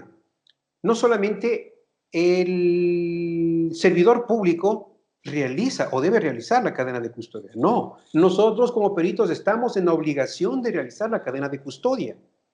Nosotros manejamos la cadena de custodia. Sin la cadena de custodia, ¿cómo podemos determinar si el dispositivo que nos entregaran a nosotros, ¿sí?, es completo, no ha sido de pronto en algún momento, manipulado y todo ese tipo de cuestiones? Y dentro de nuestra análisis o dentro de nuestra expertise y todo demás, ¿cómo podemos determinar todo eso? Entonces, es muy importante, la cadena de custodia se la tiene que manejar no solamente a través de los servidores públicos, sino de manera independiente. Eso es muy importante, ¿sí? Es muy importante. Y bueno, existen un sinnúmero de preguntas adicionales o bueno, comentarios adicionales. Muy bien, excelente. A ver, acá hay una que nos indica, preferiblemente realice el acta de entrega de recepción, además de un contrato donde se detalle el servicio que se incluye. Bueno, eso de allí justamente podríamos decirlo cuando nos entregan un dispositivo de manera particular, no a través de un funcionario público, ¿sí? Un contrato es obvio, porque vamos a explotar la información del dispositivo. Eso es totalmente importante. Pero de igual manera, siempre hay una cadena de custodia, siempre. Alberto nos indica, si la recepción hecha de un dispositivo por el Ministerio Público Fiscal fue sin agregar detalles mínimos técnicos, ¿cómo estamos seguros que no se hayan intercambiado él o los equipos y por ende alterado la información? Muy de acuerdo con usted, estimado Sergio. Entonces, es muy importante la cadena de custodia que nosotros apliquemos, porque tal como nos indica Sergio, ¿cómo nosotros podemos saber que ese dispositivo que nos entrega el funcionario público es el que inicialmente se realizó en este caso, la incautación? ¿Cómo sabemos que no fue cambiado? Ah, muy importante. Entonces, la cadena de custodia es muy importante para nosotros. A ver, señor juez, usted me entregó ese dispositivo marca Nokia, modelo XR20, con número de serie XYZ, de color negro, de pronto con el botón dactilar dañado, etcétera, etcétera, y todo aquello. Eso debe constar en nuestra cadena de custodia. Fírmeme, señor juez. ¿Está? Perfecto, muy bien. Obvio, respectivamente en la cadena de custodia debe constar la fotografía del dispositivo. Esa es la cadena de custodia. Solamente de esa manera nosotros estamos protegiendo nuestra experticia. Caso contrario, no, sería un poco complejo. Entonces, si se fijan que la ISO 27037 juega un papel muy importante dentro de nuestro trabajo. ¿Cuáles son los inconvenientes que nosotros podremos tener? Varios. Pero si no aplicamos la normativa ISO 27037, prácticamente no estamos haciendo nada. Estamos trabajando a ciegas. Y si trabajamos a ciegas, en algún momento vamos a tropezar. Y ese tropiezo puede ser bien fuerte. ¿Sí? Entonces, es muy importante aquello. Bien, la cadena de custodia es muy importante porque a través de ello nosotros vemos o analizamos o verificamos, ¿sí?, la integridad, la reproducibilidad y la autenticidad. Es muy importante estos tres aspectos. Por lo tanto, la cadena de custodia que nos indica en la ISO 27037 es muy importante, muy necesaria. ¿Qué puede pasar si la cadena de custodia se rompe en un caso? ¿Qué creen ustedes que pueda suceder? ¿Sí? Los leo en los comentarios, los leo en el chat. ¿Qué podría pasar si la cadena de custodia se rompe en un caso? Exacto, Luis, muchas gracias. Se anula, así por así, se anula. Exacto, Vanessa, muy bien, se anula. Pero ¿cómo nosotros podemos saber, qué sé yo, lo que nos decía anteriormente Sergio? Si nosotros como peritos fuimos comprados por alguna otra persona que está involucrada en ese caso y cambiamos los dispositivos, como no nos entregaron con cadena de custodia, sino libremente, mediante un acta de entrega-recepción, si se fijan, lo importante en todo esto, ¿sí?, lo importante que tiene que ser. La cadena de custodia, muy importante, muy necesario. Parte de el procedimiento general forense y también lo que se especifica dentro de la ISO 27037. Así es, Daniel, se puede desacreditar el peritaje totalmente, totalmente, ¿sí? Muy bien, vamos a continuar. Vamos ahora sí, antes de finalizar, un ejemplo práctico de la adquisición con Ávila Forense. Y aquí les tengo justamente unas capturas. En la primera pantalla, ustedes pueden fijarse, bueno, en la primera captura que ustedes ven acá, pueden fijarse la adquisición de una imagen forense, de un backup forense, mediante Ávila Forense, en el cual tenemos la imagen que finaliza con extensión AB. Adicionalmente a ello, Ávila Forense ha realizado la conversión del archivo, sacándole una copia forense, claro está, y la ha transformado, la ha convertido a .tar. ¿Para qué? Para que nosotros no nos rompamos la cabeza el tratando de abrir la imagen con extensión AB y ver el contenido, sino que automáticamente él lo hizo. Adicionalmente a ello, genera un archivo HMAG con extensión .avila, que es una capa adicional a lo que normalmente se viene realizando para poder cotejar si la imagen forense, ¿sí?, cumplió o no cumplió con los hashes y todo aquello. Entonces, aquí tenemos una capa adicional de seguridad. ¿Qué programa estamos viendo? Ávila Forense. Les consulto, ¿algún otro programa genera algún archivo de seguridad HMAG posterior a la adquisición? Pregunta. ¿Qué más tenemos acá? Ha generado un reporte. Y por último, como es normal, un log. ¿Para qué log? Es muy importante. Sin el log no podemos realizar la auditoría de extracción. Para eso son los logs, para realizar las auditorías de extracción, para corroborar si en algún momento de esto existió algún problema. ¿Sí? Es muy importante. En la segunda captura tenemos justamente el log de extracción que tenemos acá, en la primera captura, y fíjense que aquí nos indica que el número, o perdón, el serial del dispositivo, el modelo del dispositivo, ¿sí? Y adicionalmente a ello, algunos otros datos. Entre ellos, el código de la adquisición, la fecha de adquisición, el destino o la ruta de la adquisición, dónde se adquirió, y adicionalmente a ello, cuándo inició la extracción, la hora exacta y la fecha exacta. Y acá tenemos, fíjense, un reporte en PDF de lo que hemos realizado anteriormente. ¿Sí? Aquí está. Veamos. Justamente lo tengo aquí. Este es el reporte al que hace referencia la diapositiva. Se cumple con la normativa ISO 27037, claro que sí. Y fíjense acá, dispositivo, el código del dispositivo que se ha generado internamente para la adquisición. Respecto a la evidencia, ¿sí? El nombre, la versión del sistema operativo, el serial del dispositivo. Respecto a la cadena de custodia, ¿quién fue el operador que realizó la extracción, la identificación de la persona, qué sé yo, credenciales, número de cédula, etcétera, etcétera? ¿A qué organización pertenece? El cargo, ¿sí? El correo electrónico y otros datos de pronto como número telefónico, etcétera, etcétera, y todo aquello. ¿Sí? Vamos acá. Respecto al dispositivo móvil, haciendo referencia a la misma cadena de custodia, ¿sí? Datos del dispositivo, ¿sí? La fecha de la adquisición, la hora, ¿sí? Y el resto de datos respecto a quién realizó la adquisición del dispositivo, más respecto a la cadena de custodia, ¿sí?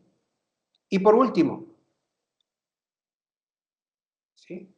La adquisición, a qué hora inició, a qué hora finalizó y el peso del archivo o la imagen forense que fue adquirida.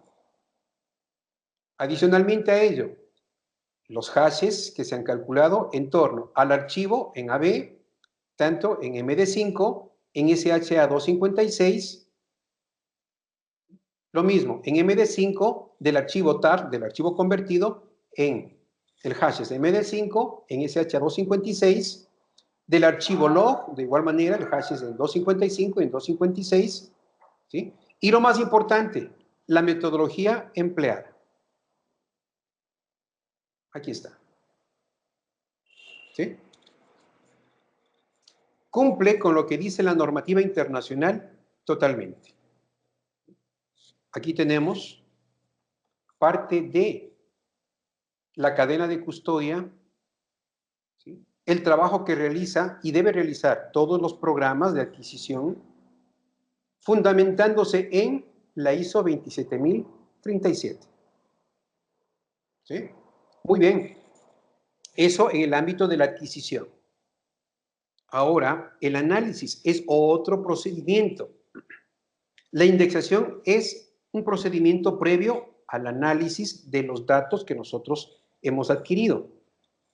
Eso es importante, claro, es parte de la metodología general forense y parte de lo que nos dice la ISO 27037. ¿Sí? Es muy importante. Y tengo acá una muestra.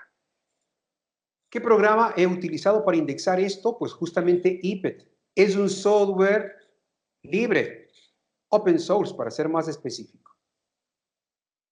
¿Sí? Esto es IPET. Para que se pueda visualizar mejor, vamos acá. Les presento a IPET en su trabajo total. Esto es IPET. justamente la ventana que ustedes tienen o vieron anteriormente. Y ahorita van a ver ustedes puesta en marcha. Fíjense, esa es la adquisición de un chat. Previamente ese chat fue adquirido mediante la técnica del APK download utilizando Águila Forense. Aquí está el chat. Con toda la información que se hace referencia en el chat. Fíjense, ahí está toda la información. Retornamos otra vez al chat.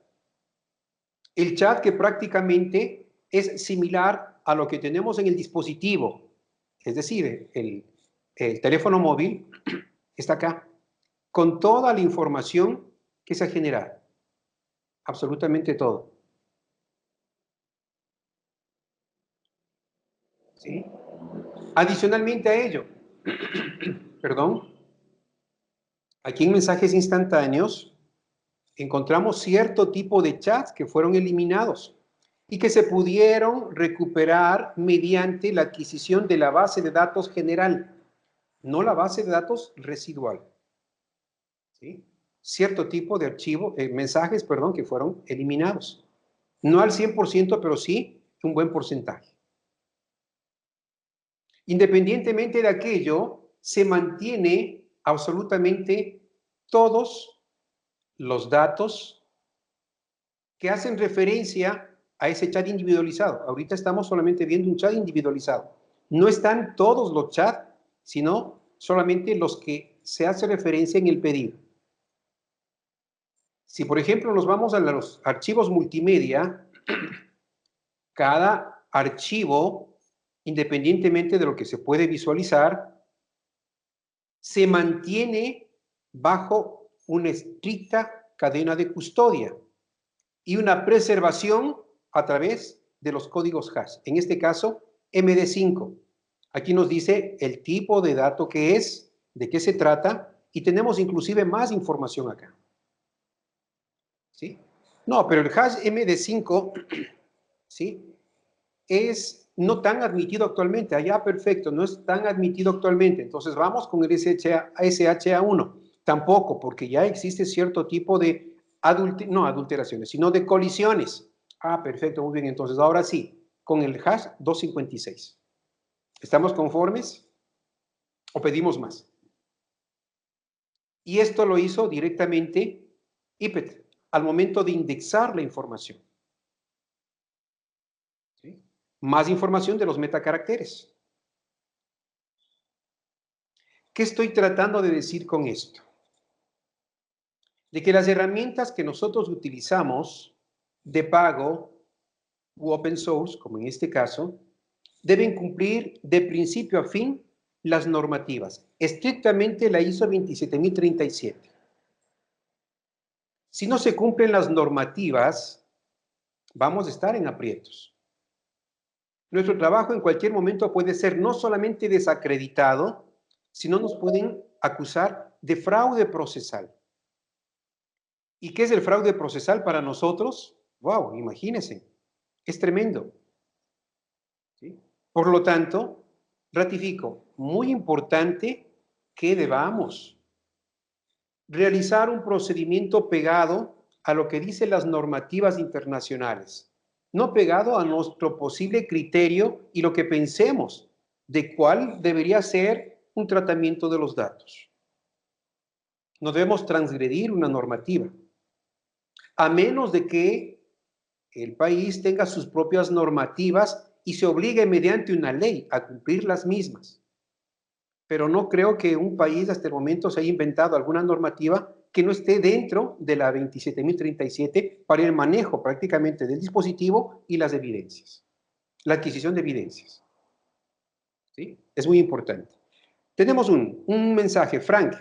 ¿Los registros de mensajes no tienen hash? Claro que sí. Tengo entendido que el cálculo de los hashes solo se realiza al archivo. Sí, correcto. El archivo general tiene un hash, es decir, la base de datos. Cuando nosotros independizamos el hash, independizamos el chat como tal, Al momento de independizar, se genera otro hash como seguridad de lo que estamos nosotros independizando. Con ese hash, nosotros estamos bloqueando la alternativa o la posibilidad de que alguien pueda modificar, ¿sí?, esos mensajes de chat. ¿Lo pueden modificar? Claro que sí. Existe un sinnúmero de técnicas que les permite modificar. No les voy a explicar cuáles son. Solamente les digo que sí se puede modificar. Entonces, al momento que individualizamos los chats, ¿sí?, porque no vamos a presentar todos los chats, si qué sé yo, tenemos 1200 chats, pero el fiscal o el juez fue estrictamente directo en decirnos el chat 1, el chat 5 y el chat 8, es decir, número de chat X, Y, Z, tenemos que de todos esos más de 1000 chats solamente individualizar este chat y este chat. Entonces, se individualiza y esa individualización cumple con todo lo que tiene que indicar la cadena de custodia. Hashes y todo eso. Es muy importante. ¿Por qué? Porque aquí viene la otra parte de la reproducibilidad.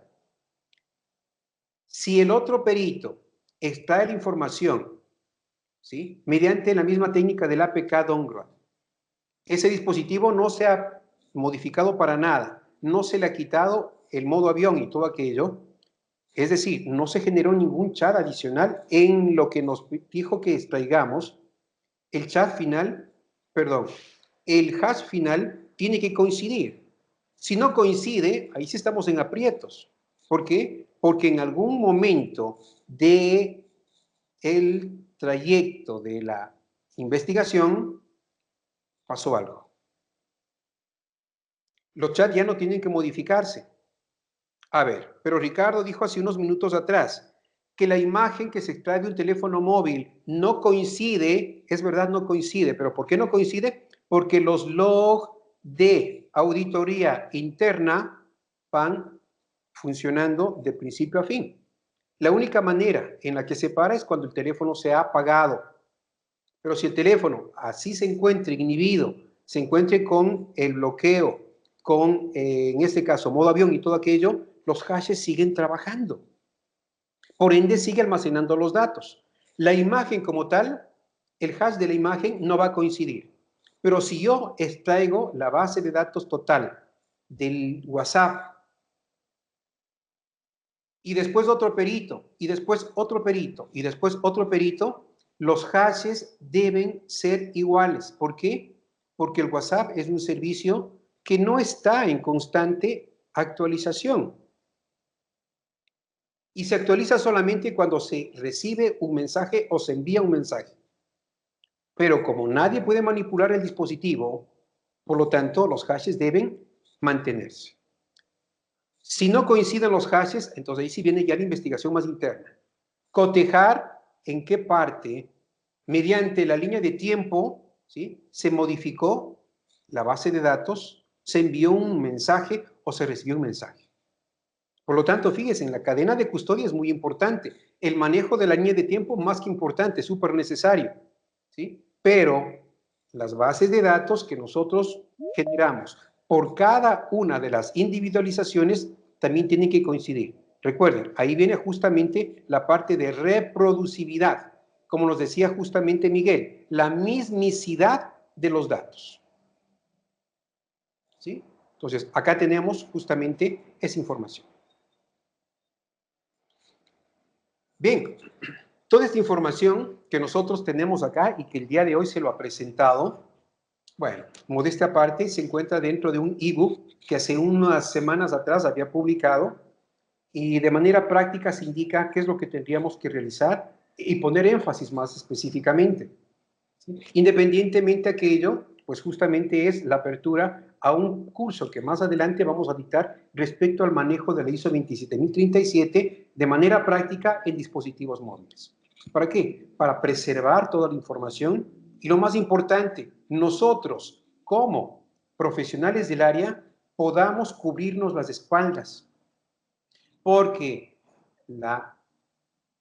bueno, diríamos para ser más específicos, el desconocimiento de procedimientos el desconocimiento de ciertas pautas y lo más importante, el desconocimiento de la ISO 27037 no nos exime de la responsabilidad de carácter penal, cuando sea esto un caso de carácter penal, a pesar de que de igual manera, si no es penal y nosotros transgredimos este tipo de normativas, no seguimos un procedimiento, caemos en fraude procesal.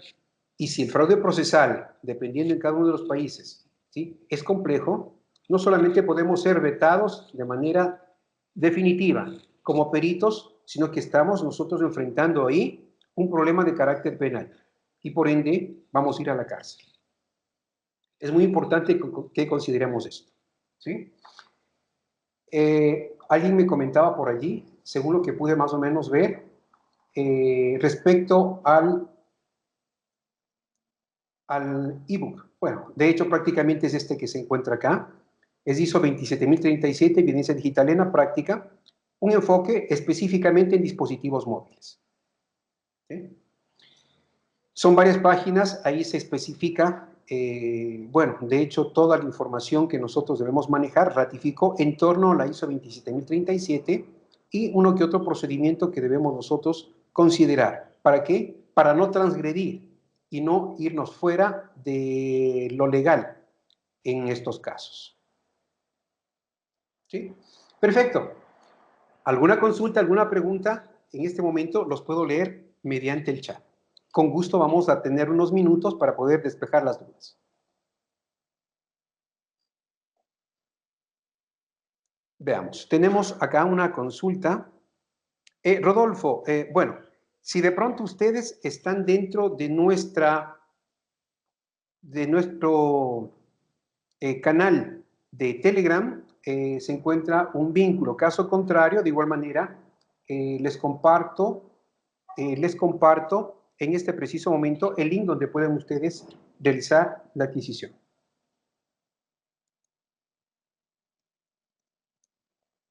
Perfecto, he compartido el link. Dentro de mi página web personal prácticamente, ahí ustedes pueden realizar la adquisición. ¿Cómo se llama la página? Pues es perito.lat. ¿Sí? Bien, me parece que no hay ninguna consulta, ninguna pregunta al tema que el día de hoy hemos expuesto. Por mi parte, ha sido un gusto bien grande nuevamente y a los tiempos volver a compartir con ustedes esta sala virtual. Vamos a continuar con más webinars en el trayecto de los siguientes meses con diferentes temas, ¿sí? A ver, hay una pregunta.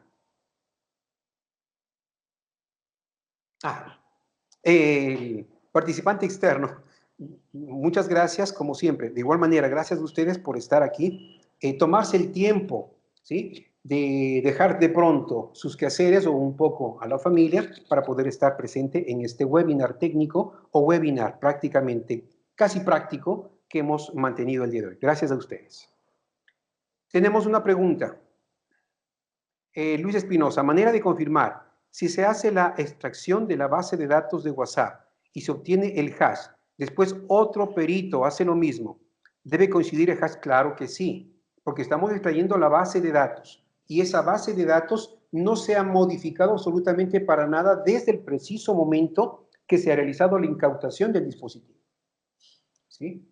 Ahora, ¿qué tal si de pronto se trata de un caso de carácter particular?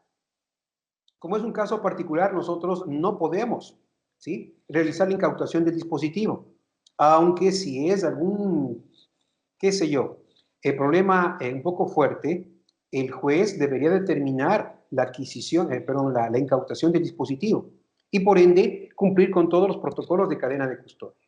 Pero en definitiva, los hashes no deberían modificarse absolutamente para nada. Si el dispositivo pasa a cadena de custodia, no debería modificarse. Deberían conseguir los mismos, claro está. Bien. Tenemos Enrique Ferrusola, una pregunta. Con gusto, claro que sí. Sergio, en el caso de cadena de custodia, si la misma no fue hecha correctamente, ¿queda a criterio del juez aceptar la prueba? Bueno, Claro, ya sería criterio del juez, pero aquí de igual manera estamos transgrediendo cierto tipo de datos, estamos transgrediendo inclusive la ley, porque ¿quién puede confirmar en sí que el procedimiento fue el adecuado? Que en la reproducibilidad de la misma se pueda realizar o pueda obtener los mismos datos. Entonces, es muy importante el manejo de la cadena de custodia. Si no se generó una cadena de custodia adecuada, con toda la información adecuada y necesaria, entonces sí podríamos tener cierto tipo de inconvenientes. Pero ya queda a criterio del fiscal, del juez, el poder aceptar o no poder aceptar. Vanessa, muchas gracias. Es un gusto para mí nuevamente el que ustedes hayan estado dentro de este webinar. César pregunta, ¿este video lo podemos consultar en la página? Bueno, de hecho el video va a ser subido dentro de nuestro canal de YouTube, ¿sí? De pronto, quienes se hayan inscrito mediante el link que anteriormente y en semanas pasadas se les compartió, se les va a enviar por correo electrónico el link de nuestro canal en YouTube. De igual manera, en YouTube nos pueden encontrar como UCAPEM SAS o UCAPEM Academy. Ahí van a encontrar justamente el video. Así es. Enrique nos indica, ¿alguna herramienta para recuperar información borrada en Android 15? Bueno, recordemos, existen algunas herramientas que supuestamente prometen mucho, pero lo que hace estas herramientas es simplemente adquirir los directorios o en su defecto los dominios donde se almacena la información. Es muy importante considerar esto. Cuando nosotros, por ejemplo, en Windows, formateamos el computador con el típico formateo del mismo Windows, la información se puede recuperar. ¿Por qué? Porque lo único que se hace es borrar los índices de los datos contenidos en el disco duro.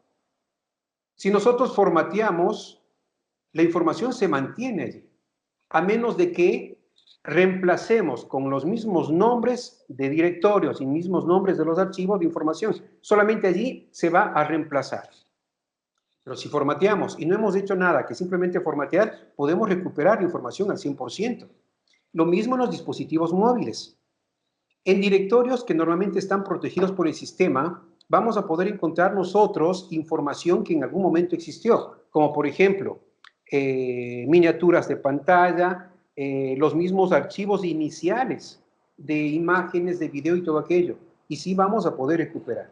Incluso, alguien en una ocasión me dijo, es imposible recuperar los mensajes enviados por una sola vez. Déjenme indicarles que es mentira. Esos mensajes que enviamos por Telegram, esos mensajes que enviamos por medio de WhatsApp, sí se pueden recuperar. ¿Por qué? Porque se guardaron en la base de datos general y solamente se eliminaron dentro del dispositivo de la base de datos residual. Por lo tanto, sí tenemos indicios de los mensajes. Sí podemos recuperar aquellos mensajes. Por lo tanto, esto se lo hace a través de la recuperación de los directorios ocultos o protegidos por el sistema y con programas de indexación como el mismo IPED, sí vamos a poder reconstruir otra vez esos mensajes, esa información enviada. ¿Sí? Entonces, sí se puede. Ahora, si tenemos nosotros la posibilidad de extraer, por ejemplo, con el UFED, que nos indica que es al 100% de extracción, y bueno, de hecho sí se recupera cierto tipo de datos a través de directorios ocultos y protegidos por el sistema, sí vamos a poder recuperar. Pero software, como por ejemplo hay uno que es del Recuba, otro el doctor, no me acuerdo cómo se llama, que prometen realizar extracción de la información, lo que hacen, ratifico, es simplemente extraer la información de los directorios protegidos y volver otra vez a indexarlos para presentarlos. Entonces sí se puede recuperar. Ojo, si el dispositivo ya fue formateado y entre ese formateo se eliminó la partición caché y el resto de información, es decir, un formateo al 100%, ahí sí no vamos a poder recuperar. Pero si solamente fue un formateo en el que solamente los datos del directorio que nosotros manipulamos, ¿sí? Que nosotros manejamos, ¿sí? La información se puede recuperar. ¿Sí? A ver, tenemos acá.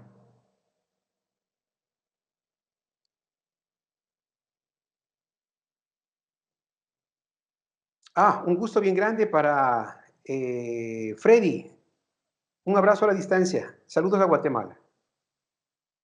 Luis Espinosa, de igual manera, muchas gracias por su valiosísima presencia. Palova, ¿sí? Nos indica cómo podemos, el documento, sí, como les comenté, dentro de la página web perito.lat, ahí se encuentra el link para que se pueda realizar la adquisición. Saludos desde Argentina, Marcelo Montiel, muchas gracias por su valiosísima presencia. ¿Sí? Y tenemos, ¿qué más? Gracias, perfecto, de igual manera, muchas gracias, estimado Sergio, por su valiosísima presencia en este webinar.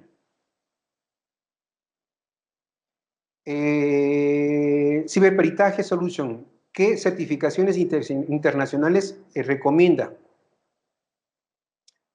Bueno, las certificaciones internacionales dependiendo del caso. Si hablamos de dispositivos móviles, en lo que respecta a la adquisición y la preservación y el manejo como tal de la evidencia, es la ISO 27037. Pero ya para el análisis de la información, el manejo y la interpretación de la evidencia adquirida, de los datos como tal, es la ISO 27042.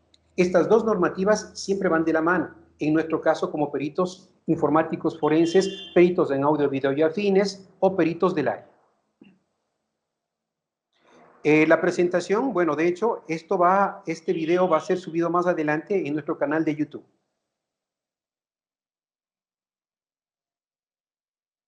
César pregunta, en WhatsApp hay una nueva forma, opción, activar la privacidad avanzada del chat. Perfecto, muy bien. Bueno, de hecho, cuando se activa la privacidad del chat y todo aquello, ningún programa puede realizar la adquisición. Recordemos esto, es muy importante. Parte de la forma como nosotros vayamos a realizar extracción es verificar que dentro de la configuración del WhatsApp no se encuentre cifrado y tampoco con la opción de la privacidad avanzada. Debemos desactivarla para poder realizar extracción. Sí, eso es muy importante.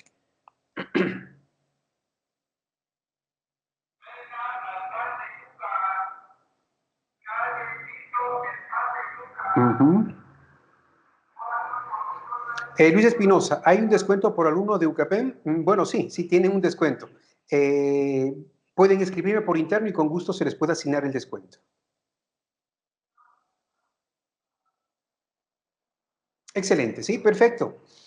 No les quito más su valiosísimo tiempo. Ratifico nuevamente, muchas gracias por su valiosísima presencia dentro de este webinar. Un saludo muy especial para quienes estuvieron de Argentina, Perú, Colombia, Chile, Santo Domingo, de República Dominicana, Bolivia, Ecuador, México, Guatemala y bueno, para el resto de países. Muchas gracias y será hasta una próxima oportunidad. Hasta pronto.